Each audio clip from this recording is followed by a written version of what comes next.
Would you like a chocolate? Oh, thank you. Forrest Gump was in Savannah, Georgia, a town with interesting history. But tour guides say, the number one question I get is, where's the bench in Forrest Gump?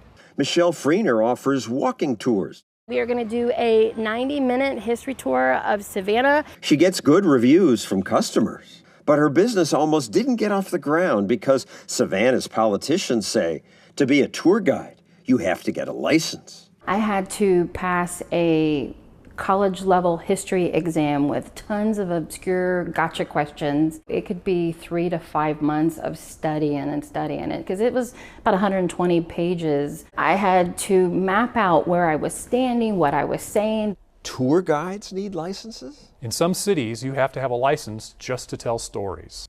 Dick Carpenter, author of the book Bottleneckers, Gaming Government for Power and Private Profit, says Savannah's rules, like those in many cities, create so many hurdles for entrepreneurs.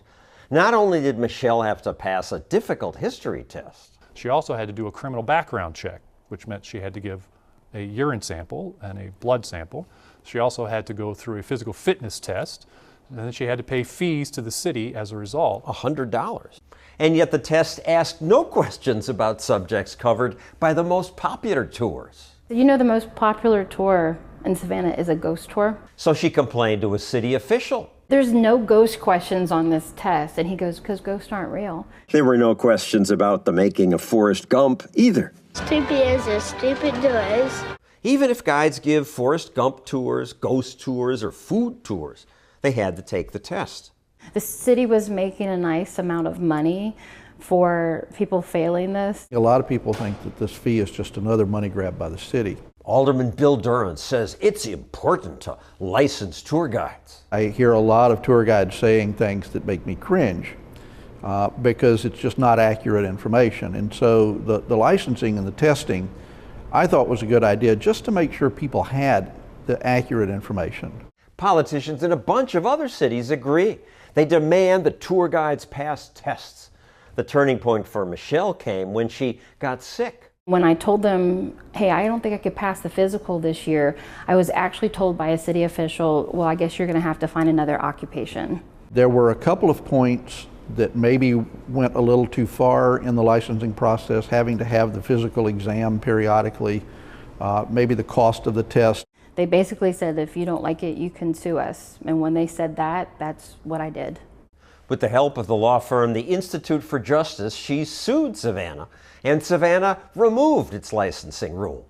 So how does that go down? You bring the suit, and they sheepishly say, oh yeah, you're right, it's a First Amendment issue?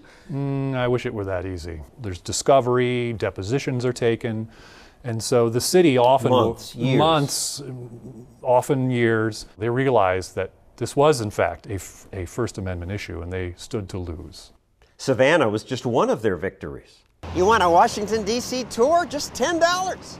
That's the Capitol behind me. This is the IRS building. Oh, I can't tell you that. That's illegal. Washington, D.C. once demanded that guides have a license, so I joined this Segway tour. Aren't they trying to make sure that people get a proper tour? We give them a proper tour. I mean, I've passed a bar exam. I know how to give a proper tour. The Institute for Justice sued Washington too, and won. So now at least in D.C. and Savannah, tour guides are free to work. The free market is taking care of itself. Bad tour companies don't last. It's been a pleasure walking with you today. She's right. Competition protects consumers better than licensing laws ever will.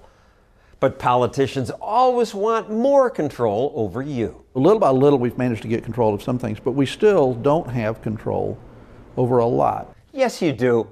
Your bottlenecks are everywhere. So I'm glad there are people out there trying to stop them.